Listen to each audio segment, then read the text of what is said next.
கண்ணியமிக்க பெற்றோர்கள், அன்புள்ள மாணவ மாணவிகள் அனைவருக்கும் வணக்கம்.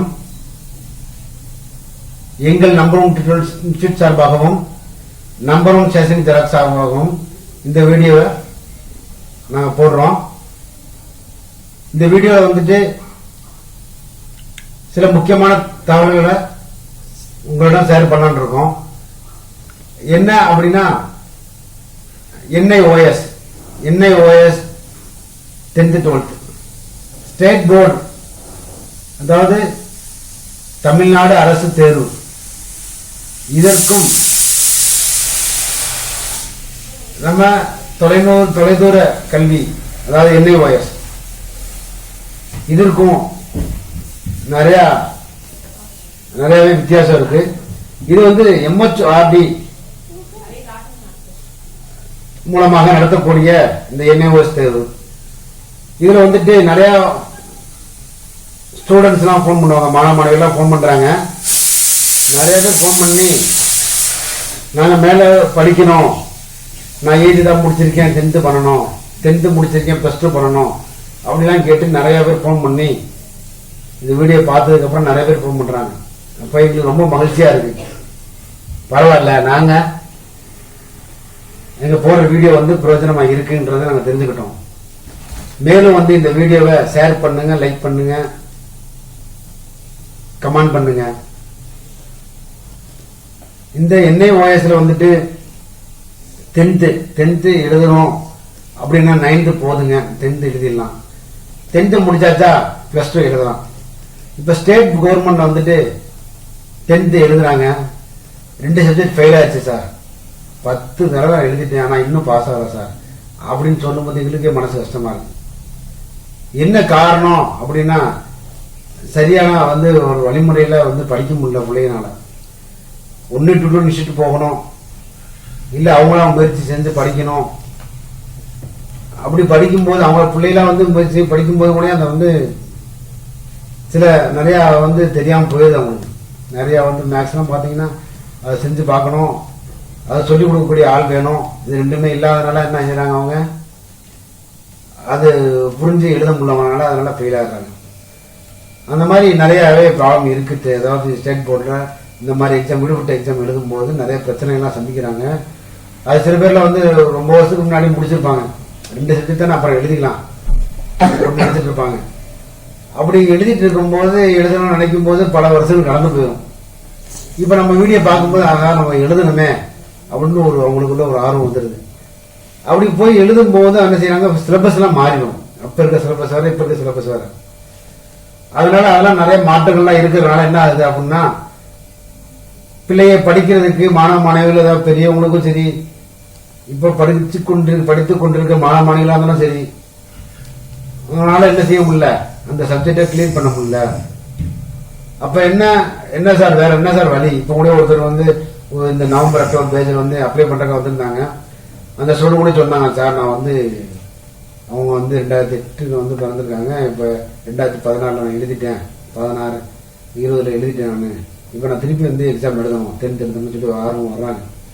அப்படி எழுதும் போது என்ன ஆகுது, அவங்களுக்குள்ள அது வந்து திருப்பி அதை படிச்சு எழுதணும் அப்படின்னா முடியல. அப்ப நான் சொன்னேன், NIOSல எழுதுங்க சார், NIOSல எழுதுங்க தம்பி அப்படின்னு ஒரு வழிகாட்டுதலை ஏற்படுத்தி கொடுத்தேன்.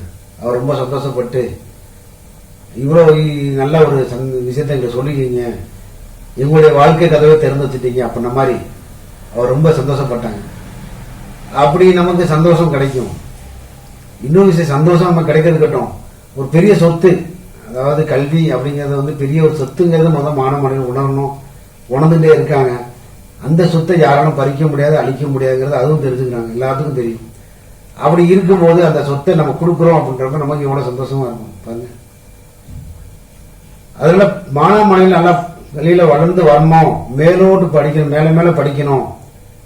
ஒருவேளை இது மூலமா ஒரு கவர்மெண்ட் வேலை கூட கிடைக்கலாம் அப்படிங்கிறது எங்களுடைய ஒரு நோக்கமா கூட இருக்கு. இன்னொரு விஷயம் என்னன்னா, இந்த NIOSல படிக்கும் போது இப்ப நார்த்ல எடுத்துங்க, நிறைய பேர் வந்து படிக்கிறாங்க, NIOS தான் எக்ஸாம் எழுதுறாங்க, NIOS தான் படிக்கிறாங்க. அதுல நிறைய கோர்சஸ் எல்லாம் இருக்கு, IT இருக்கு, டிப்ளமா இருக்கு, அப்படின்னு மேற்படிப்பு நிறைய இருக்கு. இருந்தாலும் நம்ம அதுக்கப்புறம் என்ன யோசனை முடிச்சிட்டோம்னா என்ன செய்யறாங்க, மதுரை காமராஜர் யூனிவர்சிட்டி, அந்த மாதிரி யூனிவர்சிட்டி, அண்ணா யூனிவர்சிட்டி, அந்த மாதிரி நிறைய யூனிவர்சிட்டிகள் என்ன செய்யறாங்க, மேற்படிக்கு அப்ளை பண்ணி படிக்கிறாங்க. அதோட பெஸ்ட் என்ன பெரிய விஷயம் அப்படின்னா, நான் நீட்டுக்கு நிறைய பேருக்கு அப்ளை பண்ணி கொடுத்துருக்கேன். அந்த நீட் எக்ஸாம் அப்ளை பண்ணும்போது கூட பாருங்க, இந்த ஸ்டேட் போர்டு நிறைய கேட்கும், ஒவ்வொரு ஸ்டேட்டையும் கேட்கும். அந்த மாதிரி என்ஐ யூனிவர்சிட்டியில் ஒரு ஆப்ஷன் காட்டுதல், என்ஐ யூனிவர்சிட்டியில் படிச்சிருந்தா நீட் எக்ஸாம் எழுதலாம். அப்போ என்ஐ யூனிவர்சிட்டி கொஸ்டின்ல எங்கிருந்து வருதுங்க சார், இந்த சிபிஎஸ்சி தான் வருது, சிபிஎஸ்சி சிலபஸ்ல தான் வருது, என்சிஆர்டி சிலபஸ் தான் எடுக்கிறாங்க கொஸ்டின்ஸ்லாம். அந்த என்ஐ யூனிவர்சிட்டி புக்லேருந்து நான் போனவே நிறைய பேர் வந்து என்ஐ யூனிவர்சிட்டி புக்கை ரெஃபர் பண்ணியிருக்காங்க. அதில் நிறைய கொஸ்டின்ஸ் வந்துருக்கு. அது நீட்டு அப்படி வந்து நீட் எக்ஸாமுக்கு எலிஜிபிளா இருக்காங்களா, அவங்களால வந்து இது படிக்க முடியும். சரி, என்ன வயசுல 20 மார்க் அசைன்மெண்ட் கொடுத்துட்றாங்க, 10 மார்க் ப்ராக்டிகல் கொடுத்துறாங்க, பாக்கி 20 மார்க் எடுத்தா பாஸ். ஆனால் இது வந்து ஸ்டேட் போர்டில் முடியாது சார். ஸ்டேட் போர்டில் நம்ம என்ன 10 மார்க் 20 மார்க் ப்ராக்டிகல் போட்டாலும் முடியும், 10 மார்க் ப்ராக்டிக்கலோ இல்லை ஒரு மார்க் போட்டால் முடியும். அவங்களால என்ன செய்ய முடியல, கம்ப்ளீட் பண்ண முடியும், இன்கம்ப்ளீட் ஆயிடுறாங்க. அப்ப என்ஐ ஓஎஸ்ல வந்து படிக்கணும், நிறைய மாணவர்கள் மட்டும் ஜாயின் பண்ணுன்றதுதான் எங்களுடைய முக்கிய நோக்கமாகவும் இருக்கு. என்ஐ ஓஎஸ் வந்து உங்களுக்கு மேற்படுறதுக்கு ஒரு பாடமாகவும் அமையுது. விடுபட்டவங்க வந்து நல்லா எக்ஸாம் எழுதி பாஸ் பண்ணி நிறைய மார்க் எடுத்திருக்காங்க, எடுக்கவும் செய்யறாங்க.